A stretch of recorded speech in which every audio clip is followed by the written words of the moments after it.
Oh, Milo, tu filmes? Yo, chez Super Cool Fresh, Black Ninja Pizza, la seule pizzeria black owned au Québec qui offre la pizza au griot. Viens la chercher au 107 Prince Arthur S ou sur blackninjapizza.com. Sur ce, viens manger! Fresh Black. Black Ninja, maître de la pizza. Karateka, ça ne niaise pas. Super Cool Fresh, Black Ninja Pizza.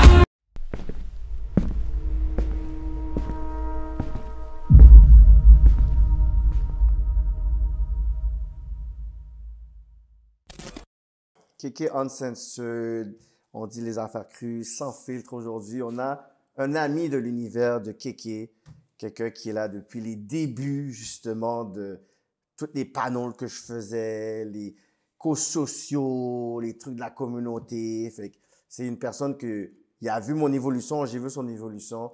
Aujourd'hui, c'est un plaisir d'avoir une conversation avec Saint Télémac. What's up, bro? En forme? Yes, ça va bien, toi? Yes, bless. Ça fait longtemps? Ça fait longtemps, man. Ben oui, c'est depuis les 2017. Non, dernière fois, peut-être lorsqu'on parlait d'Haïti. 2021, je pense. OK, ouais. Exact. Ouais. Avec le tremblement de terre dans le sud. Exactement. Yes. Est-ce que depuis, tu as eu le temps de retourner en Bien Haïti? sûr. Ah ouais? Yeah, bien Puis comment sûr. toi, tu vois qu'on parle c'est trop dangereux d'aller? Comment toi, tu conseilles les gens? Parce que personnellement, je vois des choses à chaque semaine. Je me dis vraiment, est-ce que j'ai envie de prendre? Non, mais il faut que tu connaisses les routes, tout ça. J'ai pas envie de calculer ça, là. Je vais aller régler l'autre bord, puis je vais aller dans mon pays. Non, mais il faut qu'on connecte, parce que tu prends en route ça, parce que je... Non, mais sincèrement, dans le nord, c'est chill. Like, si tu vas au Cap, Ouais, au Cap, c'est ça qu'on me dit. c'est relax. Si tu vas dans le sud, c'est relax. C'est vraiment Port-au-Prince. Port-au-Prince. Mais il y en a certains dégâts dans, différentes régions, but malheureusement, man, c'est pas assez de juste dire comme, juste va à nos Cap, like, pendant les gens souffrent, à Port-au-Prince. But si tu veux voir le pays, tu peux aller au Cap sans problème. Ouais. Yeah. Non, mais c'est ça que je vois, puis on dirait qu'il y a beaucoup de festivités l'autre bord, on met vraiment plus de l'avant. Fait que je pense que c'est pas pour dire mal pour bien, mais c'est que là, on est capable de voir vraiment la beauté, justement, de Au Cap comme on n'avait jamais vu auparavant. Là. C'est comme si on en voit chaque semaine. Je suis comme, yo, Au Cap est aussi dope que ça. Oh, vraiment dope, bro. Parce que mon père arrête pas de dire Au Cap. Parce que c'est un Capois, mais je suis comme, ah ouais, là, je suis comme, God. Mais toute la gloire d'Haïti, vraiment, la plupart, c'est en Au Cap. Le Citadelle est là. Bois Caïman. Le commencement, you know what I mean? Le commencement de l'indépendance est là. Et tout est là. So, c'est comme, les gens d'Au Cap, ils peuvent se vanter. Tu penses pas que le Bois Caïman aurait dû être aussi touristique? Mais sincèrement, j'ai déjà été à Bois Caïman et j'avais beaucoup plus d'attentes. Non, mais parce que peut-être qu'ils n'ont pas décidé de le rendre beaucoup plus commercial, touristique, non? Si je t'envoie une photo de ça, tu vas... Il y avait juste des pieds-bois, genre? Ah, mon cher, il y en a juste comme un signe. Comment? Non, arrête, c'est impossible. Non, bien sûr, comme un signe, là, comme... On est au Bois Caïman. Oh, shit! Yeah, comme tu vois ce signe-là, on dirait que c'est plus organisé. Impossible. Yeah, 100%. Pour moi, Bois Caïman devait être littéralement genre... comme au Bénin, justement, il y a le temple des serpents. Exact. Que tu vas justement à Dubaï, tu vois, il y a littéralement le gros temple. Où est-ce que, tu sais, il y a plein de places que pour moi, c'est comme pour tous les afro-descendants qui veulent reconnecter avec justement les dépendances puis tout ça. Puis, tu sais, un genre de un parcours avec un guide qui montre des trucs qu'on veut. Yo, je pense que tu aurais pu avoir une retombée économique de quasiment genre 100 millions par année, là, juste faire ça, là. Non, malheureusement, quand tu vas voir la photo, tu vas dire, OK. Par contre, on a une autre place, là, la place Vertière, je crois. Ouais, là, tu vois, ils ont investi beaucoup plus. Mais ça, c'est comme, nah, bro. Nah. Décevant, hein? Non, vraiment Pour décevant. qu'est-ce que ça symbolise, en plus? Exactement. Wow. Fait que, est-ce que depuis, tu as écrit d'autres livres et tout? Bien sûr, je suis en train de...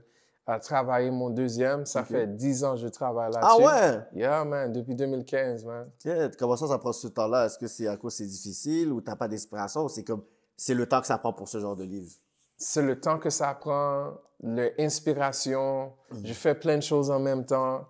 But je suis vraiment content parce que je suis pas pressé. Non. Parce que ce genre de livre-là, je devais grandir. Je devais évoluer. Ouais. Donc, il y en a quelques chapitres que j'ai littéralement écrits 10 fois. Ouais, parce que tu vois que ça correspondait plus à ce que tu avais écrit il y a 2-3 ans. Ouais. Exact. La façon que je m'exprime est différente, tout ça. Là. Ah ouais? Yeah. Puis le livre a parlé de quoi? Ça, c'est Même brisé, les crayons peuvent toujours colorier. So, c'est un de mes... OK, c'est le même livre? Exact. My God, moi je pensais que c'est encore le même livre. Non. Ma première livre s'intitule Pen of a Ready Writer. OK. Ça, c'est le nom aussi de mes conférences. OK. Même brisé, les crayons peuvent toujours colorier. Broken crayons still color. Donc, ça, les gens pensent que le livre a déjà... Non, c'est pas... Ils pensaient que le livre était sorti déjà. Oui, ils pensent que ce livre-là est déjà sorti. Bon, mon premier livre est sorti depuis 2014. Mais ce livre-là, je travaille depuis 2015, man. So, c'est vraiment... Yo, I want it to be a masterpiece, man, un chef-d'œuvre, man. Ouais, puis ça va parler de quoi? Ma vie, mais aussi différentes leçons que j'ai apprises. Ta biographie, tout ça? Comme un mémoire, mais qui disent mon histoire dans une façon... C'est comme j'ai pris le format de mon conférence où je utilise différentes couleurs et j'ai développé des leçons pour chaque couleur. Ça, c'est dope, ça. Exact. Est-ce que tu vas parler un peu, genre, comme on avait déjà discuté, genre, en 2018, ton parcours, quand tu étais aux États-Unis, tout ça. Là, tu vas vraiment parler comment toi, tu as fait une réinsertion sociale. Parce que c'est pas facile pour tout le monde. 100%. Parce que toi, t'étais rentré en prison pour combien de temps? Depuis 15 ans, man, j'ai peut-être 6 fois. 6 fois en prison? Yeah. Wow. 6 fois, mais la dernière fois, le plus longtemps j'étais, c'était seulement 3 mois. Par la grâce de Dieu. Ah ouais? Puis si tu verrais ton younger self à cette époque-là, que tu t'aurais croisé, c'est quoi que tu t'aurais donné comme conseil? Première des choses par rapport à ma valeur. Que ma valeur vient pas de qu'est-ce que j'ai, qu'est-ce que les gens pensent de toi et qu'est-ce que tu fais. Donc, mon problème à moi, c'était par rapport à mon ego. Parce que quand j'étais à l'école, les gens étaient en train de me niaiser comme, yo, regarde ses souliers, regarde son T-shirt de Walmart, paye les choses, tout ça, là. Ça joue dans ta tête. Exact. Et donc, je me suis dit, j'ai pas de valeur. Et je vois jusqu'à aujourd'hui, en tant que jeune, on pense que nos valeurs viennent de les marques qu'on porte. Yo, j'étais dans une maison des jeunes. Puis on m'a invité pour parler avec les jeunes, puis je parle de mon parcours, tout ça, whatever. Mais j'ai décidé de ce jour-là, yo, j'ai pris genre les choses qui matchent avec, comme le manteau, les shades, blablabla. Fait que, ils me regardaient, mais ils m'écoutaient, mais ils regardaient. Je parle, ça fait blablabla. Là, je suis comme, OK. So, je vais vous dire combien je fais avec Rap Politique par mois. Là, je dis, pourquoi j'ai toute votre attention? Parce que c'est ça qui vous intéresse, c'est la valeur des choses. Depuis tantôt, toi, t'es là, tu regardes mes choses, toi. Toi, t'es là, puis je dis, toi, tu veux être un créateur de contenu. J'ai dit, est-ce que tu veux te faire comme 4-5 chiffres par mois dans la création de contenu? Ouais, et tout. Il dit, OK, mais si je te disais comme ça va prendre peut-être 1 an avant que tu puisses toucher le premier $1 par rapport à ça. Il dit, oh, 1 an, c'est ça. C'est que vous êtes trop pressé. Mais l'argent, chez les jeunes, c'est super important, là. C'est comme une pression, là, déjà. À 20 ans, 19 ans, je pense pas que j'étais éclairé comme ça. Avec l'argent, là, ils ont 19, 20 ans, puis je sais pas d'où ils prennent tout ce cob-là, là. C'est ça, les gens sont tellement... It's that microwave génération, là. On veut faire tout vite parce qu'on a vu quelqu'un qui fait une vidéo sur YouTube, donc lui, il l'a fait. Ça, c'est une grosse déception, man. Bravo, hein? Yeah. Cette culture-là, nous, on vient pas de cette culture-là, genre de... Si tu veux être... Non, whatever, nous, on est comme... À peine on est arrivé dans le temps où est-ce qu'il y avait juste YouTube, je pense. Yeah, mais tu vois, dans notre époque à nous, c'était... Je vais aller dans le NBA, NFL. Yeah. You get me? Mais là, c'est comme, yo, je vais créateur de contenu, mais la consistance que ça prend c'est ça. Et la dévotion que ça prend, beaucoup de gens n'ont pas ça. Et même, je pourrais dire, genre, la valeur du contenu que les gens veulent faire, tu comprends? Nous, comme je te dis, c'est comme... Nous, quand on avait commencé à faire des Facebook Live, puis faire tous ces panneaux-là, c'est vraiment à cause d'un besoin social, un besoin communautaire. Puis là, après, c'est comme devenu un trend d'avoir un podcast. Puis là, maintenant, c'est des podcasts où tu vas juste parler de ci, parler de ça, whatever. Fait Il y a des gens qui veulent tout simplement, genre, comme, I want to be popular. Maintenant, c'est comme, je veux devenir un influenceur à travers un podcast. Tu comprends? Mais la valeur, genre, de podcast qui est un média pour avoir... Tu vois plus qu'il y a vraiment une orientation, genre. Comme vraiment une raison d'être derrière ça. Exactement. Moi, j'aime ça des personnes qui, tu sais, font un podcast, puis, tu sais, même si tu vois qu'il n'y a pas de sujet spécifique, je vois que les personnes, quand même, ils ont besoin de parler puis discuter. C'est quand même bien parce que, tu sais, dans l'univers où est-ce qu'on est, tout est rapide. Des fois, tu n'as pas le temps d'appeler quelqu'un. Exact. Fait que des fois, j'aime ça voir des gens qui ont un podcast puis qui parlent. Puis, c'est pas nécessairement au niveau des views, mais des fois, c'est juste la qualité des conversations. Fait en sorte que, tu sais, après, sans se rendre compte, des fois, ils ont eu une session de thérapie, là. Tu sais, un rappeur qui est venu à un moment donné sur un rap politique, puis le partenaire était là, puis c'est un gros gars street, là. Il finit de parler, fumer ses blondes, parler. Tu as trouvé fini, là. Il reste encore, yo, guys, yo, vous voulez pas fumer un autre joint, whatever, et tout, yo, tu veux pas que je commande la bouffe, tout ça. Le panel ne voulait pas partir.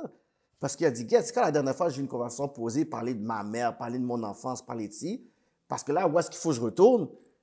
Et ça va être encore l'hostilité, puis il faut que je watch mon back, puis il faut que je puisse garder mes arrières. Fait que même lui, c'était comme thérapeutique pour lui, parce qu'il est comme, ça fait longtemps que, yo, on m'a pas posé ces questions-là, mais j'ai vu que c'était un moment thérapeutique pour ce panel-là. Fait que c'est pour ça que des fois, il y a comme le bienfait des podcasts aussi, quand tu es capable de bien les utiliser, tu sais. That's it. Il a eu une chance d'être vulnérable. Ouais. You know, et safe en même temps. Exactement. Non. Toi, qu'est-ce que toi, tu penses du Black History Month aujourd'hui, en 2025? Bof. I mean... c'est quoi les pour et les contre encore quand tu le vois? OK, pour, je pense que ça serait toujours nécessaire pour parler de notre histoire parce que, you know, sans cette initiative, il y en a beaucoup de jeunes, il y en a beaucoup de gens qui ne vont jamais comprendre, qui ne vont jamais arrêter leur cycle de vie pour mieux comprendre pas nécessairement notre commencement, mais l'histoire des Noirs. Le compte, c'est que malheureusement, j'aime pas la façon que les gens utilisent ce mois et ne comprennent pas l'essentiel. C'est pourquoi moi... C'est pas des autres communautés ou la communauté noire même? Moi, j'aurais dit plus les institutions. Exemple, dans les écoles, j'ai déjà vu des gens, par exemple, « Oh, c'est le mois Histoire des Noirs, on va commander la nourriture. » Il y a du KFC avec un point comme ça. Pas KFC, mais tu vois où j'y vais. So, pour moi, c'est comme, je trouve ça pas nécessaire. Like, c'est pourquoi j'aime les historiens de nos jours, comme Webster, comme Rito, comme moi-même. Lorsqu'on amène le mois Histoire, like, l'histoire des Noirs, on commence pas avec l'esclavage, on commence avec une vision qui est précoloniale. Ouais, le King and Queens. Exact. Ouais. Parce que trop souvent, les jeunes pensent que notre histoire a commencé dans une bateau des esclavages. Ouais, mais ça, c'est aussi Hollywood et tout. Tu vois, Amistad, tu vois l'autre affaire et tout. Fait que, comme on va écouter, quand tu es à l'école, OK, on va écouter une émission, un film pour les Noirs, mais c'est toujours des bails comme ça. Exact. On n'a pas plein de bails, là. C'est ça que j'aime pas. C'est le fait que beaucoup de gens, on a eu tellement de mois d'histoire des Noirs, tellement d'initiatives.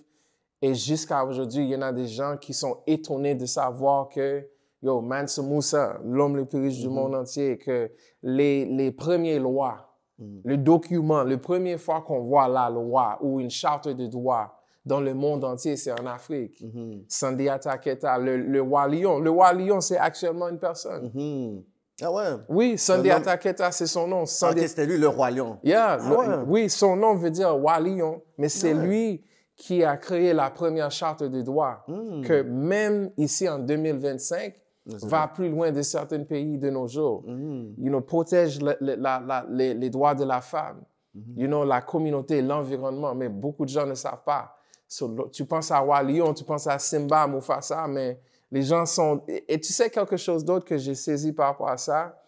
Disney et tout ça, là, they're gonna take more time. Ils vont prendre plus de temps de te faire voir des cartoons qui va jamais vraiment te faire comprendre ta valeur. Tandis qu'on a une valeur qui est tellement riche. Ouais. Mais est-ce que tu trouves qu'il y a beaucoup de personnes qui s'improvisent justement dans le mois de l'histoire des Noirs pour avoir justement du financement, puis des subventions, puis après, boum, j'ai fini de pouvoir comme toucher, puis je vais à autre chose. Il y a beaucoup trop de personnes qui... des frauds dans le mois de l'histoire des Noirs où t'es comme, it is what it is? I mean, je peux pas dire. Parce qu'après, c'est comme, OK, ben, on vous a tout donné le bread en février, on n'a rien pour voir. Des entreprises, il y en a certaines entreprises, pour eux, c'est non, parce juste qu'on les a tellement blâmés. Yo, les banques, vous faites du nanana. Ils ont dit, OK, ben, regarde, on va mettre justement, genre, le programme de diversité, équité, tout ça, whatever. Puis, à partir de là, yo, donne-nous notre tête, là. Exact. Pour moi, c'est plutôt l'intention et l'engagement. Exemple, on met le drapeau Black History Month. OK, on enlève, OK, LGBTQ, ça arrive la fierté, puis on met l'arc-en-ciel, c'est comme ça, là. Mais tu vois, j'ai eu une collaboration avec CN. OK. How do we say that in English? Canada, je sais pas, mais le compagnie de train, là. Ouais. Canada, on a eu une collaboration avec eux. C'était genuine, man. C'était pas juste viens ici, parler de l'histoire des Noirs et parle. C'était viens ici, éduque tous nos staffs, faire-nous comprendre. Non seulement j'ai été à Memphis avec eux, pour parler avec tous leurs employés.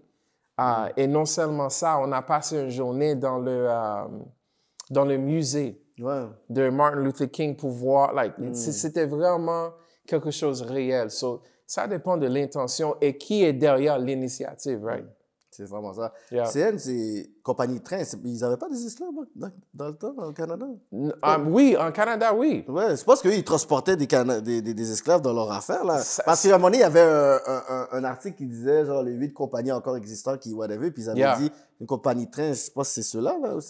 Au Canada, c'est sûr, ça CN, mais je ne sais pas s'ils ont transporté avec les rails de train. Par contre, les Noirs, les jeunes hommes noirs qui étaient ici au Québec, travaillaient dans les trains. Ouais. Porters. Ouais, il y a des documentaires qui parlent de ça et tout ça. En tout cas, je vais essayer de voir et tout parce que je pense que CN peut nous donner comme indemnisation, des réparations de money. Tu vois? So, toi, avec justement le parcours, là, tu vois qu'est-ce qui se passe avec les jeunes aujourd'hui, ils sont wild out. Ils ont pas peur de rentrer en prison, on dirait. Genre, c'est comme si c'est des in and out. Genre, si je vois un jeune, souvent, que je peux croiser, que je sais qu'il est comme dans un certain milieu, puis après, boum, j'entends qu'il est en dedans, il ressort, whatever. Fait pourquoi les personnes, tu vois qu'à cet âge-là, on dirait qu'ils sont comme... Mais tu vois, je veux dire 2 choses par rapport à ça. So, première des choses, moi, je travaille avec la plupart des prisons fédérales. OK. Quelque chose qui est comme un mythe, c'est qu'on rentre et sort. Okay. Tu as raison, mais je vais dans l'autre contexte. Au niveau des prisons fédérales, à la grande surprise de beaucoup de gens... Fédéral, c'est quel nom environ? Fédéral veut dire tu fais plus que 2 ans. C'est ça. En prison. Avec Bordeaux, c'est provincial. Exact. OK. RDP, provincial. So, donc, tu vois, les jeunes hommes noirs, on a le taux le plus minimum de récidive en prison fédérale. Les hommes noirs? Oui. OK. Donc, depuis un homme noir fait une peine au fédéral, son chance de retourner en prison, c'est le plus petit au Canada. C'est plus au provincial qu'il faut... Exact. Mais pour la plupart des personnes que j'ai vues, qui ont dit oh, « yo, moi, j'étais en prison », ils ont dit « yo, moi, je vais faire du fédéral ». Yeah. Parce qu'ils ont dit le provincial, le traitement fédéral puis provincial, c'est pas la même chose. Exact. Yo, je mange bien, je dors bien, je suis capable de faire ma nourriture au fédéral. It's still fucked up. Par contre, fédéral, il y en a beaucoup plus de finances comparé au provincial. C'est ça. Donc, les prisons fédérales ont beaucoup plus de financement aussi. Exact. So, je te donne un exemple, man. J'ai eu des gens qui voulaient avoir une visite. Yo, la mère de cette gars-là, elle a appelé, man, sans cesse, man, pour une semaine. Ah ouais? Et elle n'a pas réussi d'avoir une visite. Ah ouais? Yeah, c'est juste des affaires de même. C'est tellement difficile d'avoir une visite. Quelque chose d'autre que... au niveau provincial, man, il y en a tellement de problèmes, man. C'est pour ça qu'il y a aussi le côté qui revient aussi, parce que... Ça, je ne sais pas. Je ne sais pas si... Ça, je ne sais pas. Je ne sais pas si c'est parce que c'est un peine qui est plus minime, donc tu n'as pas autant de temps de réfléchir là-dessus, je ne sais pas. Mais aussi, il y en a aussi la probation, parce que ça, c'est une autre chose qui te garde dans cette cycle vicieux. Probation, et quand tu es en... Comment on dit ça, là? Quand tu as des conditions, tu ne respectes pas tes conditions. Des fois, les conditions sont tellement comme dans une zone grise. Yo, ça peut être laissé à l'interprétation des fois. C'est un cycle vicieux. C'est quoi le genre d'intervention que tu fais justement quand tu travailles dans ces prisons-là? Ça dépend. Longue histoire courte, présentement, on a des groupes de soutien pour les gens qui ont des longues sentences. Le plus de temps, on travaille avec les gens qui ont des peines à vie, qui veut dire 25 ans. Des fois, un peine à vie peut être quelqu'un qui a 10 ans à vie, right? So, longue histoire courte, à Drummondville, à Cowansville, on a 2 groupes mensuels où on s'assoit avec ces gars-là, on amène quelqu'un qui parle de trauma, Rosetta Salkey. Je travaille aussi avec Amanda Maxwell et on amène différents artistes de temps en temps pour faire la thérapie avec l'art. Ah ouais? Yeah. So, ça c'est vraiment une bénédiction. De notre côté, on a un programme avec une autre prison à Laval où on amène ces gars-là, on sort ces gars-là de prison, on l'amène à l'église. Ah ouais, carrément. Et ces gars-là, ils opèrent notre banque alimentaire. Ensuite, on y va à la développement personnel. Par exemple, aujourd'hui, on a eu Marie-France Barbier, qui est vraiment fort au niveau de l'immobilier, qui a parlé de l'immobilier. On a déjà eu plein d'artistes, thérapies, différentes initiatives pour aider ces gens-là à mieux comprendre et mieux voir la vie, réinsertion. Et on a des gars, par exemple, qui ont sorti de la prison aussi. On a aussi la même chose avec une prison à Sainte-Anne-de-Plaine. Sainte-Anne-de-Plaine, OK. Et nos programmes sont vraiment faits pour les hommes noirs. Ah ouais? Exact. Spécifiquement pour eux? Exact. Ah ouais? Puis c'est quoi tu vois vraiment le résultat positif de ça? 100%. C'est quoi leur feedback d'avoir vu ce genre de programme-là? Bro. Qu'est-ce qu'ils t'ont dit comme feedback? Man, plein. Je te donne un exemple. Si tu vas à Drummondville, tu vas à Cowansville, tu vas pas voir beaucoup de gardiens qui sont noirs. Tu vas pas avoir comme un staff qui te comprend, qui comprend tes besoins. Donc, d'avoir des frères et sœurs qui rentrent derrière les barreaux avec toi, qui s'assoient avec toi, qui t'aident avec ton sort. Non seulement pendant que tu es en dedans, mais voir comment on peut t'aider quand tu sors. C'est max, man. J'ai eu des gens qui ont fait des peines à vie. Je me souviens, j'ai eu un gars, là, il a eu 25 ans. Et il m'a dit, lorsqu'il a eu son sentence, il y avait un autre homme qui a eu sa sentence aussi. Les deux ont eu une peine à vie. Lorsqu'ils ont rentré à la centre de réception, tu as eu ta peine, tu vas dans une centre de réception et on va te diviser. Et il est là avec ce mec et le gars en question, il a tenté de prendre sa vie. Ah ouais? Yeah. Il n'était pas capable de voir 25 ans. Et tu sais une chance qu'il était pour States? Écoute, il y a un vrai, you feel me, a real life sentence, right? T'as eu 150 ans, là. Yeah. So, le mec en question, il parle avec quelqu'un d'autre et la personne lui dit quelle veine a coupé pour pouvoir mourir et réussir. Il l'a fait. Et pendant un déjeuner, il m'a dit, yo, bro, quand j'étais jeune, man, d'avoir l'idée de faire 25 ans, je pensais que ma vie était finie. Et c'est la meilleure jour de ma vie présentement. Ah ouais? Pendant un déjeuner. So, c'est comme... Là, il reste combien de temps à ce gars-là? Oh non, lui, il sort. Il sort là? Yeah, il a sorti. Ah ouais? Il a sorti. So, ça, c'est quelque chose d'autre. C'est un gros choc. Mais après 25 ans comme ça, comment cette personne peut genre comme être fonctionnelle comme ça dehors, comme ça? Oui, tu sais, bon, il y a... les gens ils viennent à lui, mais c'est comme... Il a manqué beaucoup de choses de la société, là. 100%. La famille aussi.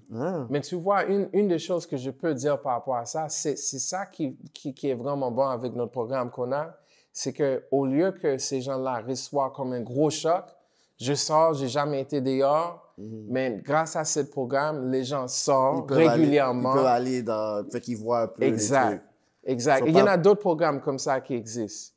Fait qu'ils sont pas trop dépaysés, là. Exact. Depuis, le gars en question est capable de rentrer au minimum. Voici un autre problème avec le système. Tous les Noirs qui se retrouvent dans le système, la plupart d'eux se retrouvent dans le medium, le moyen et le maximum. Voici le problème avec le système. Et quand on voit le minimum est rempli d'hommes blancs. Oh. Et la plupart du temps, c'est les hommes blancs, c'est leur charge, la plupart du temps, c'est des pédophiles. Donc, longue histoire courte, les chiffres qui disent qu'on est pas sous-représenté, mais comment on dit ça là? C'est quoi le mot? Like overrepresented? Ouais. We're overrepresented.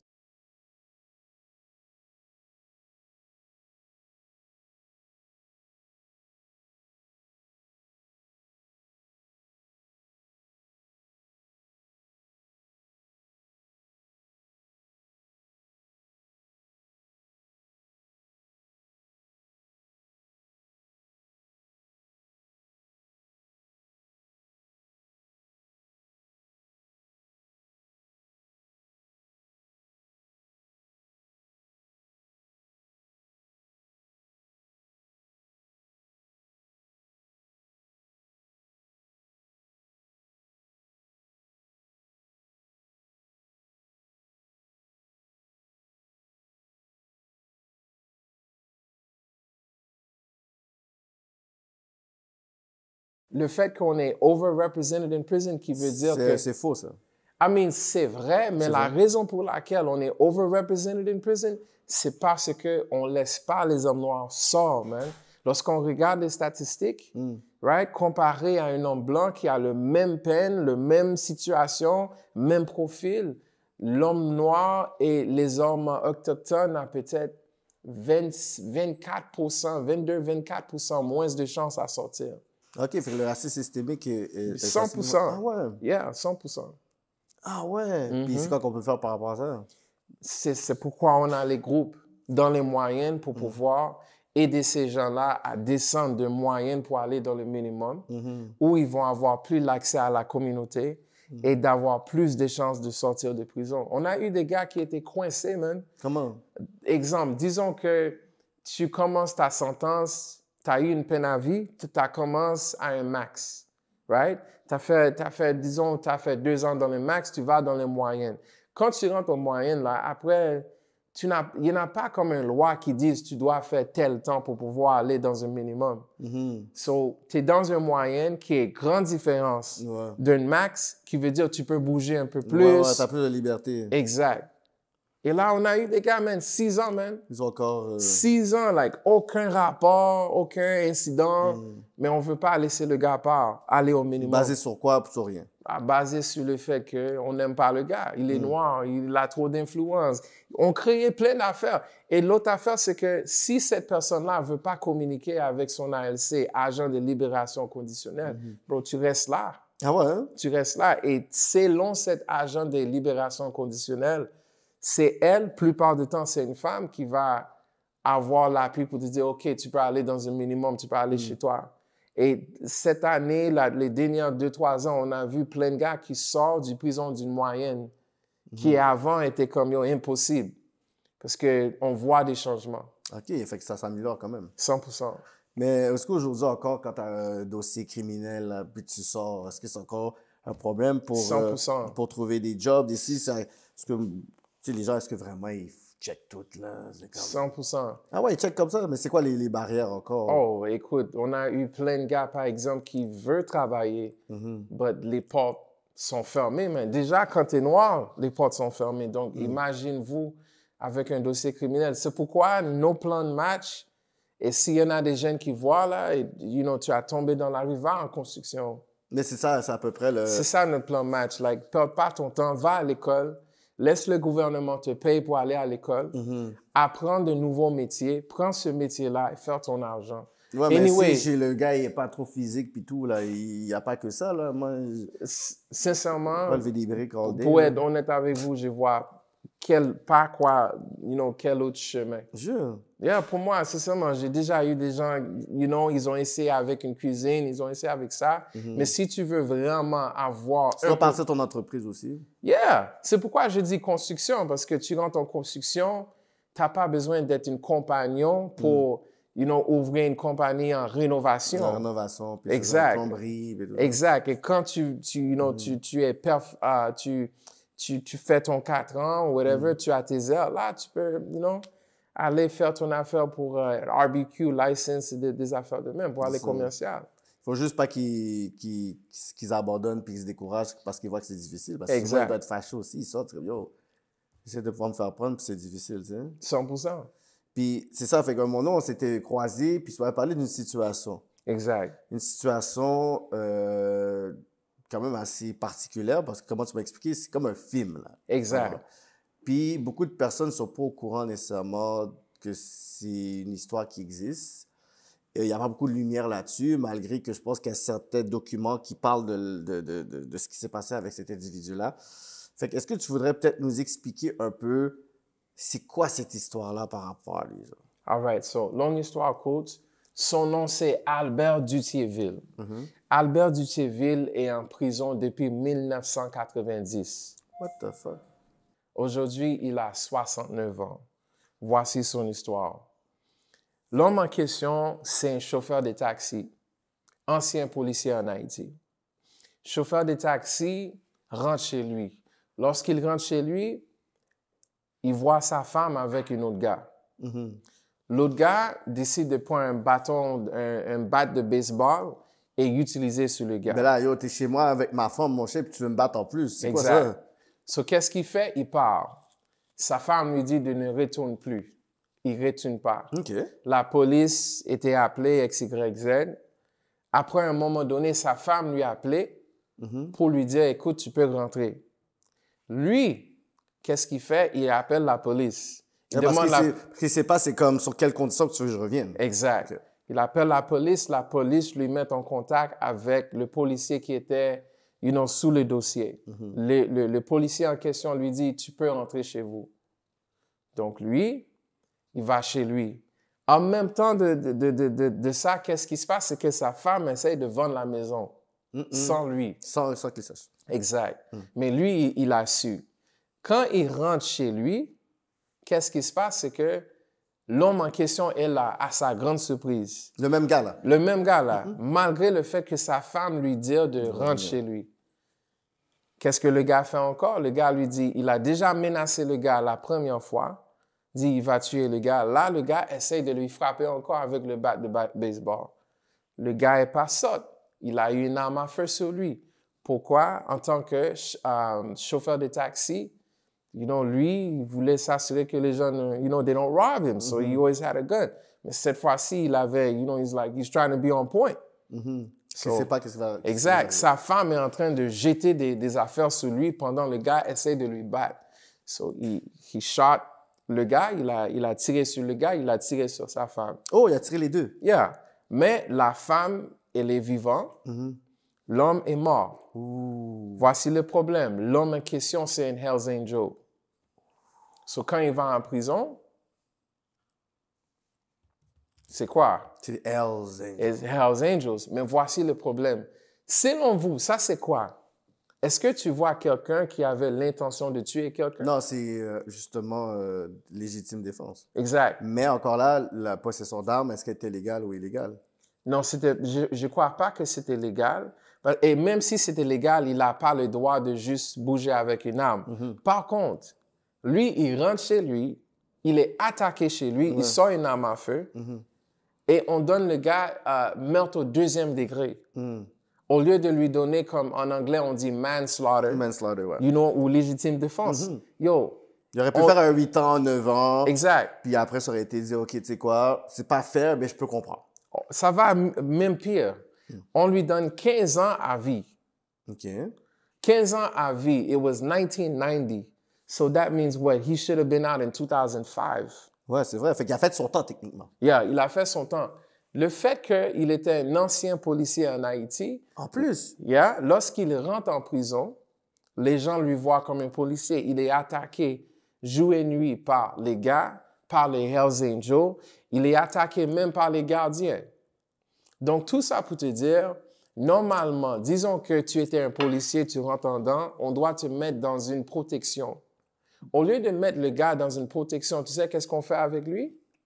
On lui met dans l'isolement pour 15 ans.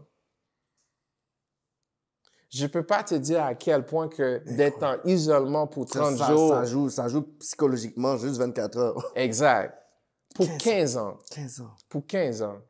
Jusqu'à ce qu'on a forcé cet homme pour avoir des médicaments pour sa santé mentale.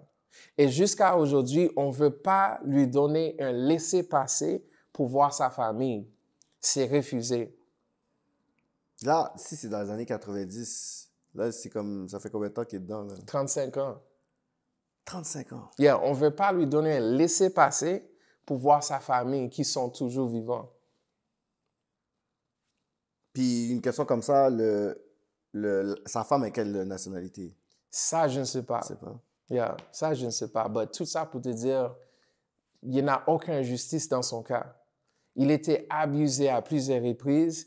Il y en a des informations qui ont sorti par rapport à les policiers sous son dossier, qui ont créé des histoires. Ouais. Comme... Parce qu'on sait qu'il y avait de la police corrompue aussi. Ils ont été sur... Ah ouais! Yeah. Fait que c'est quoi les démarches qui se sont faites depuis... Déjà à partir du 15 ans qu'il a purgé sa peine, là, on a vu qu'il devait déjà sortir. C'est quoi qui a été fait par rapport à ça pour dire, ben, tu sais, comme, là, tu as purgé ta peine. Fait que c'est quoi qui s'est passé par rapport? Mais c'est ça l'affaire avec une peine à vie. Une peine à vie, malgré qu'on te donne 25 ans, tu peux faire 40 ans, tu peux faire 50 ans. J'ai vu des gens faire 50 ans ici au Canada. Au Canada, hein? Mais c'est parce que lorsqu'on met le à vie, ça veut dire que quand on pense que tu peux sortir, tu peux sortir. Fait que c'est comme si selon nous. Yeah, so tu peux avoir un 10 ans à vie. Tu peux faire ton 10 ans et ils te regardent comme, OK, t'es pas prêt. Sinon, on est comme, non, à 19 ans. On va te laisser un autre. Exact. J'ai déjà vu des gens qui ont fait 10 ans plus que leur temps. You know, c'est normal. Lui, il a fait quoi, 20 ans plus que son temps? 20 ans plus que son temps. Exact. Puis toi, tu t'es assis avec lui, tu l'as parlé, tu l'as discuté avec lui, puis c'est comment il se sent, c'est quoi qu'il veut, c'est quoi qu'il... J'ai jamais vu quelqu'un si optimistique dans ma vie. J'ai jamais vu quelqu'un qui a une maîtrise de soi comme... J'ai jamais vu ça dans ma vie. J'ai tellement eu des gars qui se plaignent par rapport à leur petit temps, you know, blablabla. Mais ce gars-là, j'ai jamais entendu ce gars se plaindre. J'ai jamais vu quelqu'un si puissant. Est-ce qu'il a le droit d'appeler sa famille? Yeah, on parle, ouais, il peut appeler sa famille et tout. Moi et lui, on parle chaque lundi, mais c'est difficile, bro, parce que des fois, je suis comme, yo, j'ai pas de nouvelles à te rendre. On a rencontré le ministre de Justice l'autre jour. Mais là, tout est comme ça parce que les élections... Ils arrivent, ils sont au milieu. Exact. Ça peut être un nouveau ministre dans ce cabinet. Exactement. Donc, ils ont d'autres focus en ce moment en plus. Exact. On travaille avec un avocat qui s'appelle Maître Nora Demnati. You know, elle a, même juste l'essai d'avoir un laissez-passer pour voir son frère. Non. Jure. Yeah. Il a déjà fait un appel pour ça, il a fait un appel. L'appel a été refusé. Yeah, exact. Par quel motif, ils ont dit? Ça, je ne sais pas, mais longue histoire courte, la raison pour laquelle il est en prison, c'est parce qu'un homme noir a tué un homme blanc. Pour moi. Et en plus, et c'était 1990. Et en plus, pas n'importe quel homme blanc. Exact. So, yeah, man. That's crazy. Il y en a plein de situations comme ça, man, ici, bro. Il y en a plein de situations comme... Tu regardes la situation et tu dis, si cette personne-là était la bonne couleur, il n'aurait pas eu tout ça. Il n'a pas eu tout ça et c'est statistiquement prouvé. Ouais, mais les gens vont dire, c'est la victimisation, à la fin de la journée, you did the crime. Yeah. I'm telling you, and you know, quelque chose d'autre à dire, s'il y en a des gars qui voient ça, quelque chose, les hits, like, les gars qui veulent prendre des hits pour faire l'argent facile, rapide. Yo, le dibat de hitmen. Exact. Pensez-vous, je travaille avec des hitmen. Je vois leur vie passer devant mes yeux. Je peux te dire, ça vaut jamais la peine. Si tu réfléchis bien, bro, si tu réfléchis bien, quelqu'un te donne 50 000 pour prendre un hit, yo, ces 50 000 peuvent même pas payer un avocat. Le 25 ans que tu vas faire en prison... Surtout le dépenseur comme avocat. La 25 ans que tu fais en prison, bro, quelqu'un qui travaille à McDo avec un chiffre régulier, là, va te dépasser avec un vacances. You know what I mean, bro? Like, yo, ça fait aucun sens. Ça c'est quelque chose qui me fait mal. De voir des jeunes, man, 19, 25, 22. Parce que là, c'est rendu ça un peu quand tu vois les affaires de jeunes, les journaux, whatever. Un jeune de 17 ans, un genre de 18 ans, de 19 ans, de 20 ans, je suis comme, yo... Habituellement, les hitmen, c'est comme tout le monde savait à peu près c'était qui dans la ville. Comme, il y avait certains hitmen, puis tu sais que c'est ça. Là, c'est rendu, c'est comme n'importe qui. Yo, avoir plus de valeur pour ta propre tête, man. 50 000, 100 000, ça vaut même pas la peine. Pour faire le hit. Je te dis, ça vaut pas la peine. Fait que c'est quoi qu'on peut faire, nous, pour mettre de la lumière sur l'histoire, justement, du monsieur qui est l'autre bord, qui est psychologiquement avec des séquelles psychologiques. Il voit que le système est contre lui. Ce système-là est encore très contrôlé par le crime organisé. Fait que c'est comme s'il y a un double problème là-dedans. Maintenant, c'est quoi que nous, on peut faire pour faire notre part là-dessus? Est-ce que c'est faire la pression maintenant sur des ministres? Est-ce que c'est une attention plus médiatique? Est-ce qu'il faudrait qu'il y ait comme quelque chose de social, une pression pour qu'ils disent, OK, cette histoire-là, là, ça nous fait paraître un peu mal parce que là, on parle de, OK, bon, la situation est compliquée. Yeah. C'est que, on parle des années 90, l'arme est illégale, il est chez lui, il y a quelqu'un qui veut l'attaquer à 2 reprises. Un policier qui connaît le dossier, on ne sait pas s'il est corrompu, acheté ou pas. Lui, il arrive, fait la légitime défense.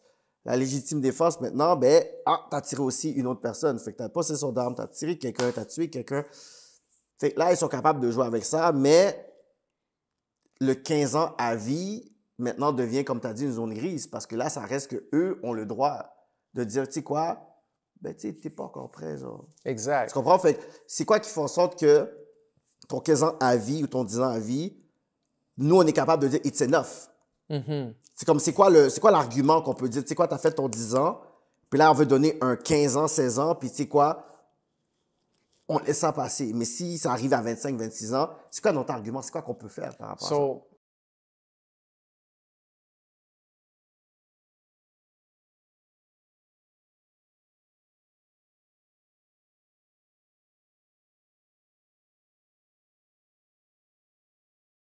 Pour moi, une des choses que je vois dans son cas, je ne suis pas avocat. Non, c'est une loi quand même fou, ça, quand même. Je ne suis pas un avocat, mais je travaille avec plein d'avocats. Et après avoir eu des conversations, aussi la Ligue des Noirs. La Ligue des Noirs ont vraiment investi dans ce dossier, ça fait plusieurs années. Oui. Et ils étaient présents dans la rencontre avec le ministre de Justice. Et moi, qu'est-ce que je peux dire là-dessus, c'est qu'il ne devrait jamais avoir meurtre au 2e degré. Jamais. Jamais. Comment? Parce que lui, c'était légitime défense. Au pire, dans son cas, lui, peut-être... C'était légitime défense. Yeah, it's manslaughter. Là, c'est meurtre au 2e degré. Genre. Yeah, like comme s'il avait cette intention. C'était pas son intention. Non, mais pas du tout. C'est ça, parce que déjà, quand il est arrivé au bord, il est arrivé avec une arme au cas où quelque chose se passe. Il n'est pas venu en sachant, par connaissance de cause, que lui était là. Puis il dit, tu sais quoi, là, je suis jaloux. C'est pas un triangle amoureux ou est-ce que je veux venir comme tirer ton boy? C'est que moi, je suis venu, tu m'as set up. Et je te donne une question. Tu es fâché avec ta femme, right? Tu veux le tuer ou tu veux faire du mal. Est-ce que tu vas appeler la police avant? Ça, en plus, il a appelé la police. Tu as appelé la police pour voir si tu peux rentrer chez toi. Ça fait pas de sens. Mais c'est seulement qu'il n'est pas sotte. Il est comme, yo, juste en cas où que c'est un trap, laisse-moi me protéger. And there you go. Il n'a pas entré and just started shooting at everybody. Wow. You know, il rentre chez lui, le gars l'attaque. Qu'est-ce qu'il va faire? Il va se mourir ici ou... You know, et pendant qu'il est attaqué par ce gars-là, sa femme, elle est en train de jeter des affaires sur lui, donc il peut pas... Il est en train d'essayer de gérer 2 choses en même temps. Je veux t'enrager cette histoire-là. 100%. Parce que c'est sûr que là, après une trentaine d'années comme ça, ben, il est rendu à 70 ans. Là. Yeah, il y en a des gens ici qui ont même fait des peines à vie, bro. Ils n'ont même pas commis le crime. Non, hein? Yeah. J'ai déjà travaillé avec des gens, man, entrés en prison à 16 ans, man. 16 ans? Yeah, à cause de leurs amis. Les amis qui disent, we do something together or I'm around you. You know, quelque chose arrive, les gens, c'est lui. Parce qu'eux, ils ne veulent pas faire le temps. Ça, c'est fou, ça. Yeah, man. So, it's real. Il y avait eu justement la victoire pour le profilage racial, justement. Whatever, toi, comment toi, tu as vu ça? Est-ce que c'est quelque chose de symbolique? Bien sûr, man. Christopher Luwamba, je suis vraiment, vraiment fier de lui. J'étais aussi témoin dans ce dossier avec plein d'autres personnes de la communauté. Et je suis vraiment fier de lui, man, parce que il avait quoi, 22 ans? Lorsqu'il a poursuivi l'avocat général du Québec, et il a gagné. Ça, c'est fou, ça. Ils ont eu un appel, il a gagné encore. Et je pense qu'ils vont peut-être faire un autre appel. Et si ça va au cours supérieur, même mieux. Yeah. Ça aide, c'est du progrès. La seule chose, c'est que l'ignorance, man, c'est pas quelque chose que tu peux gérer de l'extérieur. C'est quelque chose que les gens à l'intérieur d'eux, c'est eux qui doivent gérer ça, man. Parce qu'ils disent, c'est comme si là, il y a un article qui te permet... C'est comme une zone grise avec un article. J'ai oublié c'est quel article sur le profilage. Puis que là, je pense qu'il y avait la CAQ, qu'eux, ils n'étaient pas nécessairement à l'aise avec cette décision-là parce qu'ils disent, mais là, on empêche les policiers de pouvoir, avec un doute raisonnable, de faire leur interpellation. Ça, c'est du BS, bro, parce que, écoute, la police, la plupart du temps, la police n'arrête pas le crime. Non. On appelle la police après le crime est fait. Donc, tu ne vas pas arrêter un crime. Exact. La prévention d'un crime, c'est tough, là. Yeah, non, on va pas, non, ça leur logique, ça fait pas sens, man. You know, non, tu peux pas arrêter n'importe qui quand tu veux, donc, tu vois qu'est-ce que je veux dire? Ça fait aucun sens. Là, tu vois le visage un peu du crime organisé au Québec change, whatever, cette dynamique-là. Toi, est-ce que tu es capable de suivre un peu qu'est-ce qui se passe? Parce que là, on dirait que quand tu parles avec des jeunes, on dirait que c'est des nouveaux bifs qu'on savait pas, des quartiers contre des quartiers que j'étais affilié. Tu vois, il y a des nouveaux joueurs. Toi, est-ce que tu es capable de te positionner là-dedans? Toi, en étant en dedans, puis whatever, qu'est-ce que tu entends, puis qu'est-ce que tu vois? Toi, est-ce que tu es capable de te positionner ou t'es... I mean, j'ai aucune position. Ma position par rapport à ça is just like, yo, bro, like, get your life together, man. You know, focus, penser au long terme. You know, penser long terme, man, parce que dans ces vies-là, il n'y en a rien. Like, quand je te dis, man, je travaille avec des gens 50 ans, 60 ans, you know what I mean? Like, à la fin de leur bid, là, et je vois ces gars-là, and I'm like, yo, like, j'essaie le plus souvent de voir comment je peux utiliser ce gars-là pour parler avec les gens qui sont plus jeunes. Ouais. You know, mais des fois, les jeunes sont très têtus, genre. 100%. Là, des fois, je suis comme, c'est bon que de jeunes, des fois, ils rentrent en prison pour réaliser que, yo, c'est pas pour moi cette vie-là. T'as besoin d'être en dedans, être avec d'autres durs à cuire, manger 2-3 beaux soufflettes, être dans la tension, whatever, pour sortir, pour dire, yo, je vais jamais rentrer là encore. Mais pour certaines personnes, mais pour d'autres... il y en a d'autres personnes, ils prennent plaisir parce qu'ils font des contacts, ils sont d'autres associés, ils vont travailler pour un tel. Whatever. Parce que c'est comme aussi comme une université de crime, right? Tu peux apprendre beaucoup plus, tu peux avoir plus de contacts, mais comme je te dis, je suis content de dire on a le taux de récidive le plus minime au Canada. Au moins, il y a ça, là. Yeah.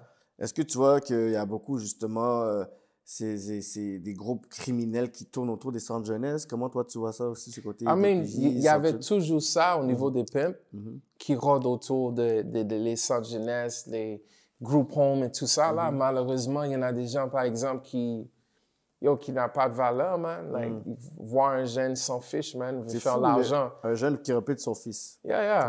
On s'en fiche, man. On veut faire l'argent. So, pour moi, j'ai aucun respect pour ça. Yeah, aucun respect. C'est quoi que tu penses que là qui manque encore aujourd'hui dans les prisons que tu aurais voulu qu'il y ait comme d'autres choses qui amélioreraient la condition des... beaucoup plus de programmes comme le nôtre parce que les gens ne reçoivent pas qu'est-ce qu'ils ont besoin pour pouvoir changer en prison. Like, malgré que les prisons au Canada, on parle de billions of dollars, like, l'investissement pour aider ces gars-là s'en sortir et briser leur cycle sont pas là. Exemple, l'éducation.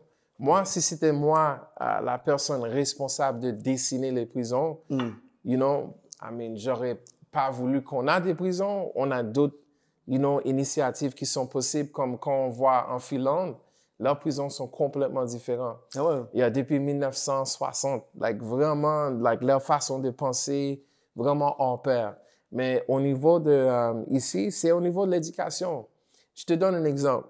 Tu es en prison, tu as fait une peine de 10 ans. Tu as ton peine de 10 ans, tu travailles, tu as des enfants. Malgré le fait que tu travailles, disons que tu travailles pour une semaine pour $60. Et dans les $60, tu payes l'impôt. Et dans les $60, tu payes des frais. Et après qu'on touche tout cet argent-là, tu as ces sous-là pour envoyer chez toi ou pour aider avec tes enfants. Comment tu vas, mettre l'argent à côté quand tu sors pour être indépendant? Mon problème, c'est que en prison, on rend les gens codépendants du système. Et quand tu sors, on veut que tu sois indépendant. Et si tu es quelqu'un qui a, par exemple, un cerveau, si tu es quelqu'un, par exemple, qui réfléchit, quelqu'un qui veut plus pour sa vie, on va te dire que tu vas trop vite. la façon que tu penses, c'est pas réaliste, X, Y, Z. Si tu dis que tu veux ouvrir une entreprise, c'est un problème, c'est comment, va travailler. You get what I'm trying to say? So, pour moi, c'est ça le problème. J'ai déjà été dans une prison, man, je voulais pas aller. Mais j'étais dans une prison qui est vraiment des gens qui ont eu des peines sexuelles. Okay. Et j'étais là, j'étais en train de faire un atelier créatif au niveau de l'écriture. Et pendant que je le fais, les gens ont vraiment apprécié, mais à la fin, j'ai eu un gars spécifique qui était comme, yo, man, je suis tellement fâché. Je dis, pourquoi tu es fâché? On n'a pas ces genres de choses assez, man. On veut changer, mais on n'a pas les ressources nécessaires. Les ressources, And I'm like, damn. C'est ça qui manque, les ressources nécessaires pour aider les gens à briser leur cycle. Parce que quand tu sors de prison, comme tu dis, c'est un choc. 25 ans, tu sors, c'est comme, tu veux que cette personne-là soit une bénédiction dans la société. Mais au niveau des transitions, lorsqu'il va, après une maison de transition, il doit chercher une appart. C'est difficile pour n'importe qui de chercher une appart. Imagine lui. Ouais. There you go.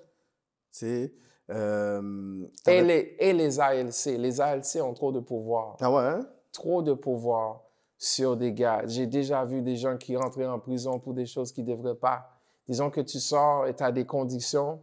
Des fois, la façon que le pouvoir est utilisé, je trouve qu'ils ont trop de pouvoir. Doit avoir comme des chèques et des balances pour, régler certaines situations. J'ai vu des gens rentrer en prison pour 60 jours, 90 jours pour une infraction qui ne fait pas de sens. Non. La façon que la personne a parlé. Lui, il est 6 pieds 5. Ouais. Il a des dreads, il est foncé. T'as essayé de m'intimider. Exact. Mais lui, il est juste passionné sur son sujet. Tu vois qu'est-ce que je veux dire? Donc, ça, c'est l'imbalance de pouvoir. Puis tu avais fait un podcast par rapport au milieu carcéral aussi. J'ai pas fait un podcast. J'étais dans un groupe qui ont créé un podcast où j'ai travaillé auparavant. On a créé un podcast qui parlait de leur histoire. Leur histoire. Exact. Comment ils ont entré, leur cheminement, et c'était vraiment un bon projet. Nice. J'ai besoin d'en entendre plus, justement, leur réalité. Ils ont des choses à dire aussi. Exact. Et si on est capable d'enseigner aussi les autres personnes de cette réalité-là, ça serait bon. Man. 100%. Spence. You already know. Respect, man. For Merci, sure. man. Kiki Uncensored, and we out. For sure.